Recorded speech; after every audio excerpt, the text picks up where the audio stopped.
¿Alguna vez te has preguntado qué secretos pueden esconderse detrás de los muros de un convento? ¿Qué pasaría si te dijera que en 1923, en pleno corazón de Andalucía, una monja desapareció sin dejar rastro y que su caso sigue siendo uno de los misterios más perturbadores de nuestra historia religiosa? Esta es la historia real de Sor Isabel María, una joven que buscaba la luz de Dios pero encontró algo mucho más oscuro. Un caso que desafió la fe de toda una comunidad y que nos enseña que a veces debemos caminar por fe incluso cuando todo parece perdido. Hola, soy Nombre del Canal, y hoy te traigo uno de los casos más fascinantes y misteriosos que he investigado. Si te gustan las historias reales de misterio y crimen, especialmente aquellas que nos hacen reflexionar sobre la naturaleza humana y la fe, no olvides suscribirte al canal y activar la campanita. Tu apoyo es fundamental para seguir trayéndote estos casos increíbles que marcaron nuestra historia. Y ahora, prepárate para conocer una historia que te pondrá los pelos de punta. Era el año 1923 en Córdoba, cuando España atravesaba tiempos difíciles social y políticamente. El convento de Santa Clara era conocido por ser un refugio de paz y oración, donde 12 monjas de clausura dedicaban sus vidas al servicio divino. Entre ellas estaba Sor Isabel María, una joven de apenas 24 años que había llegado al convento 2 años atrás huyendo de una tragedia familiar que había marcado su vida para siempre. Isabel había perdido a sus padres y a su hermano menor en un terrible accidente de carruaje camino a una romería. Ella había sido la única superviviente, y los médicos dijeron que era un milagro que hubiera sobrevivido.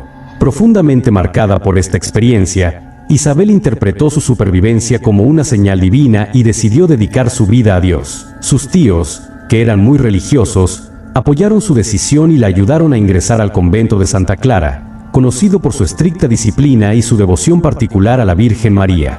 La Madre Superiora, Sor Carmen de la Cruz, era una mujer de 65 años que había dirigido el convento durante más de 20 años. Era respetada por su sabiduría y su firme liderazgo, aunque algunas de las monjas más jóvenes la consideraban demasiado severa. Sor Carmen veía en Isabel a una joven con gran potencial espiritual, pero también notaba en ella cierta inquietud que la preocupaba. Isabel tenía visiones y sueños muy vívidos que interpretaba como mensajes divinos, y a menudo hablaba de su deseo de hacer penitencia por los pecados del mundo. Durante los primeros meses en el convento, Isabel se adaptó bien a la vida religiosa. Era devota, obediente y mostraba una dedicación excepcional a la oración.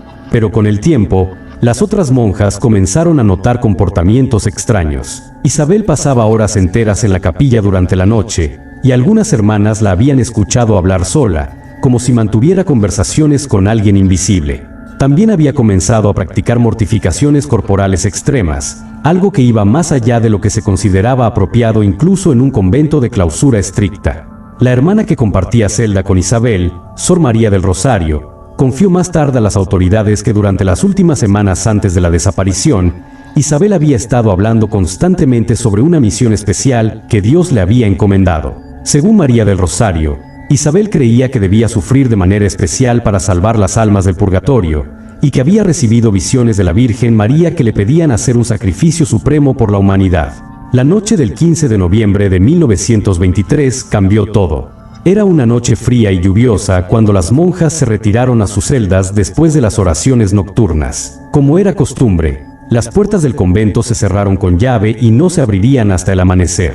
Pero cuando llegó la hora de los maitines a las 5 de la madrugada, la celda de Sor Isabel estaba vacía. Su cama no había sido deshecha y sus pertenencias personales seguían en su lugar, incluyendo su rosario y su breviario, objetos que nunca habría dejado atrás voluntariamente.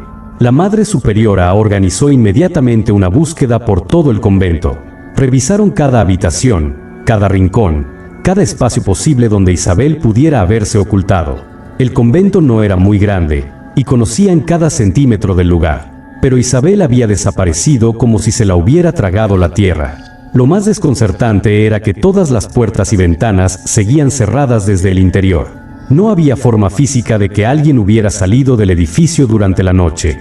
Sor Carmen decidió esperar hasta el anochecer antes de alertar a las autoridades, con la esperanza de que Isabel apareciera o de que encontraran alguna explicación lógica. Pero cuando llegó la noche y no había ni rastro de la joven monja, no tuvo más remedio que contactar al párroco local, don Antonio Herrera, quien a su vez notificó a la Guardia Civil. El sargento Miguel Rodríguez fue el encargado de la investigación. Era un hombre experimentado que había visto todo tipo de casos, pero admitió más tarde que nunca se había enfrentado a algo tan extraño. Su primera teoría fue que Isabel había encontrado alguna forma de escapar durante la noche, quizás con ayuda de alguien del exterior. Pero después de examinar minuciosamente el convento, esta teoría se desmoronó. No había señales de entrada forzada, no faltaban llaves, y las ventanas estaban demasiado altas y estrechas para permitir una huida. La investigación reveló algunos detalles inquietantes. En la celda de Isabel le encontraron un diario personal que había estado escribiendo en secreto.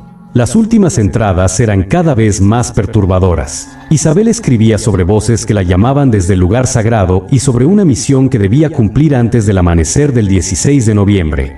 En una entrada particularmente escalofriante, había escrito: «Mañana caminaré por fe hacia donde Él me llama. Si no regreso, sepan que he encontrado la luz eterna». Pero había algo más en el diario que llamó la atención del sargento Rodríguez. Isabel había dibujado un mapa rudimentario de lo que parecían ser túneles o pasadizos subterráneos. Cuando mostró estos dibujos a la Madre Superiora, ella palideció visiblemente. Después de mucha insistencia, Sor Carmen admitió que el convento tenía efectivamente túneles subterráneos que databan de la época medieval, cuando el edificio había sido usado como refugio durante las invasiones árabes. Estos túneles habían sido sellados oficialmente décadas atrás por razones de seguridad, pero la Madre Superiora reconoció que era posible que Isabel hubiera descubierto algún acceso que habían pasado por alto. La búsqueda se extendió entonces a los túneles subterráneos, una red laberíntica que se extendía bajo gran parte del barrio antiguo de Córdoba. Los equipos de búsqueda, armados con linternas y cuerdas, se adentraron en los túneles húmedos y estrechos. El aire era viciado y había un olor a humedad y a algo más que no podían identificar. Después de horas de búsqueda, encontraron señales de que alguien había estado allí recientemente. Había huellas en el barro, y en una de las cámaras más profundas encontraron una vela casi consumida y lo que parecían ser gotas de cera fresca. Pero lo más inquietante fue lo que encontraron en la cámara más alejada del túnel principal. Era una habitación circular que parecía haber sido usada como capilla subterránea en tiempos antiguos. En el centro había un altar de piedra, y sobre él encontraron el hábito de Isabel, cuidadosamente doblado como si se lo hubiera quitado ceremonialmente. Junto al hábito había una nota escrita con la caligrafía de Isabel que decía simplemente: «He caminado por fe y he encontrado lo que buscaba. No me busquen más». Pero Isabel no estaba allí. Y no había otra salida de esa cámara excepto el túnel por el que habían llegado los rescatistas. Una vez más, se enfrentaban a lo imposible. ¿Cómo había salido Isabel de esa habitación? ¿Y por qué había dejado su hábito atrás, apareciendo efectivamente desnuda en túneles húmedos y fríos? La investigación se intensificó. Se trajeron expertos en cuevas y túneles de Madrid para examinar la estructura subterránea completa. Después de días de exploración exhaustiva, descubrieron algo que cambió todo el curso de la investigación. En una pared de la cámara donde habían encontrado el hábito, había una grieta muy estrecha que había sido ampliada recientemente. La piedra mostraba marcas de herramientas, como si alguien hubiera trabajado durante horas para hacer el hueco lo suficientemente grande para que pasara una persona. Este descubrimiento llevó a los investigadores a una nueva sección de túneles que ni siquiera las monjas conocían. Eran túneles más antiguos, probablemente de origen romano, que se conectaban con el sistema de alcantarillado de la ciudad. Siguiendo este nuevo camino, los equipos de búsqueda llegaron finalmente al río Guadalquivir, donde encontraron una salida disimulada entre los juncos de la orilla. Cerca de esta salida encontraron más evidencias: ropas civiles de mujer que parecían haber sido dejadas allí intencionalmente, y huellas que sugerían que alguien había salido del túnel y se había dirigido hacia el centro de la ciudad. Pero las huellas se perdían en las calles empedradas, y a partir de ahí no había más pistas. La teoría que comenzó a emerger era que Isabel había planeado cuidadosamente su escape durante semanas o incluso meses. Había explorado los túneles en secreto durante sus vigilias nocturnas, había trabajado para ampliar la grieta en la pared y había preparado ropa civil para cambiarse una vez que saliera del convento. Pero esta teoría planteaba más preguntas de las que respondía. ¿Por qué una monja devota habría planeado una fuga tan elaborada? ¿Y a dónde había ido después de salir de los túneles? La búsqueda se extendió por toda Andalucía. Se distribuyeron descripciones de Isabel en iglesias, estaciones de tren y pueblos cercanos. Pero semanas pasaron sin ninguna pista. Era como si Isabel hubiera desaparecido completamente de la faz de la tierra. Fue entonces cuando llegó una pista inesperada. Un comerciante de Sevilla contactó a las autoridades diciendo que una joven que respondía a la descripción de Isabel había visitado su tienda 3 días después de la desaparición. Había comprado comida y un mapa de carreteras, y había preguntado sobre los horarios de los barcos que salían del puerto de Cádiz hacia América. El comerciante recordaba a la joven porque le había parecido nerviosa y había pagado con monedas de oro antiguas, algo muy poco común. Esta pista llevó a los investigadores a Cádiz, donde descubrieron que efectivamente una joven había comprado un pasaje en el barco Santa María con destino a Buenos Aires. El nombre en el registro era María Isabel Herrera, y la descripción coincidía con la de Sor Isabel.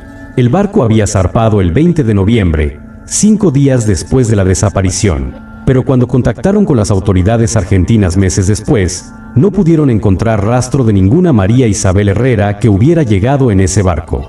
Era como si la joven hubiera desaparecido en medio del océano. Años después, en 1935, un detective privado que había estado siguiendo el caso por curiosidad personal recibió una carta anónima desde un pequeño pueblo en México. La carta contenía una fotografía de una mujer que dirigía un orfanato para niños indígenas. La mujer de la foto se parecía extraordinariamente a Sor Isabel, aunque había envejecido y tenía el cabello canoso. En el reverso de la fotografía, alguien había escrito: Hermana María, caminando por fe en tierra nueva. El detective viajó a México para investigar, pero cuando llegó al pueblo, le dijeron que la hermana María había muerto el mes anterior en un accidente. Los lugareños la recordaban como una mujer santa que había dedicado su vida a cuidar niños huérfanos y que hablaba a menudo de haber encontrado su verdadera vocación después de años de oscuridad. Nunca había hablado de su pasado en España, pero a menudo decía que había tenido que caminar por fe para encontrar la luz. ¿Era esta mujer realmente Sor Isabel? El detective nunca pudo confirmarlo definitivamente. Los registros del pueblo eran escasos, y no había más fotografías o documentos que pudieran establecer la identidad de manera concluyente. Pero había detalles que coincidían: la edad aproximada, la devoción religiosa, y algo más sutil pero significativo. Los niños del orfanato recordaban que la hermana María cantaba canciones de cuna en español con un acento distintivo de Andalucía. El caso oficial nunca fue cerrado, pero gradualmente se fue archivando los registros policiales. La Madre Superiora del convento de Santa Clara murió en 1940, llevándose a la tumba cualquier secreto adicional que pudiera haber conocido sobre los últimos días de Isabel en el convento. Las otras monjas que vivieron durante la época de la desaparición mantuvieron siempre que Isabel había sido una joven santa pero atormentada, que buscaba desesperadamente una conexión más profunda con lo divino. Algunas creían que había tenido una crisis de fe y había decidido buscar su camino fuera de los muros del convento. Otras mantenían que algo sobrenatural había ocurrido, y que Isabel había sido llamada por Dios a una misión especial que requería su partida. Lo que sabemos con certeza es que Sor Isabel María desafió todas las explicaciones lógicas con su desaparición. Su caso se convirtió en una leyenda local que se transmitió de generación en generación, cada versión añadiendo nuevos detalles y especulaciones. Algunos dijeron que había sido vista en otros conventos de América Latina, siempre trabajando con los más necesitados. Otros afirmaban que había regresado a España años después, viviendo como ermitaña en las montañas de Sierra Morena. Pero más allá del misterio de lo que realmente le pasó a Isabel, su historia nos enseña algo profundo sobre la naturaleza de la fe y la búsqueda espiritual. Isabel era una joven que había experimentado una tragedia terrible y había interpretado su supervivencia como un llamado divino. Su búsqueda de significado y propósito la llevó primero al convento, pero quizás descubrió que su verdadero camino estaba en otro lugar. La frase caminar por fe toma un significado especial en esta historia. Isabel literalmente caminó por fe cuando salió del convento esa noche fría de noviembre, no sabiendo qué le esperaba pero confiando en que encontraría su camino. Su historia nos recuerda que a veces la fe requiere coraje para dejar atrás lo conocido y aventurarse hacia lo desconocido. También nos enseña que encontrar la luz en tiempos de oscuridad no siempre significa quedarse donde estamos. A veces, como posiblemente hizo Isabel, debemos buscar esa luz en lugares nuevos, con personas diferentes, sirviendo de maneras que nunca habríamos imaginado. Su posible transformación de monja de clausura a protectora de niños huérfanos en México sugiere que encontró una forma diferente pero igualmente válida de servir a Dios y a la humanidad. El caso de Sor Isabel María nos deja con más preguntas que respuestas, pero tal vez eso es apropiado para una historia sobre fe. La fe, después de todo, es creer sin tener todas las respuestas, es caminar hacia adelante incluso cuando el camino no está claro. Isabel nos enseña que a veces debemos estar dispuestos a perdernos para encontrarnos verdaderamente.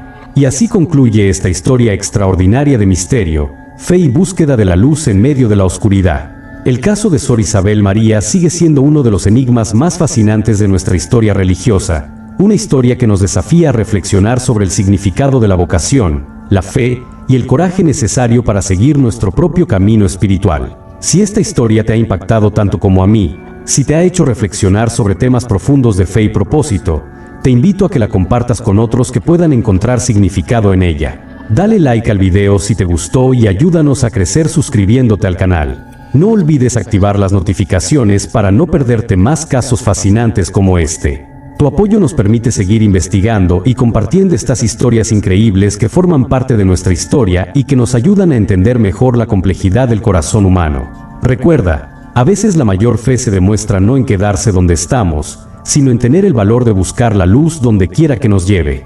Hasta la próxima historia, sigue caminando por fe.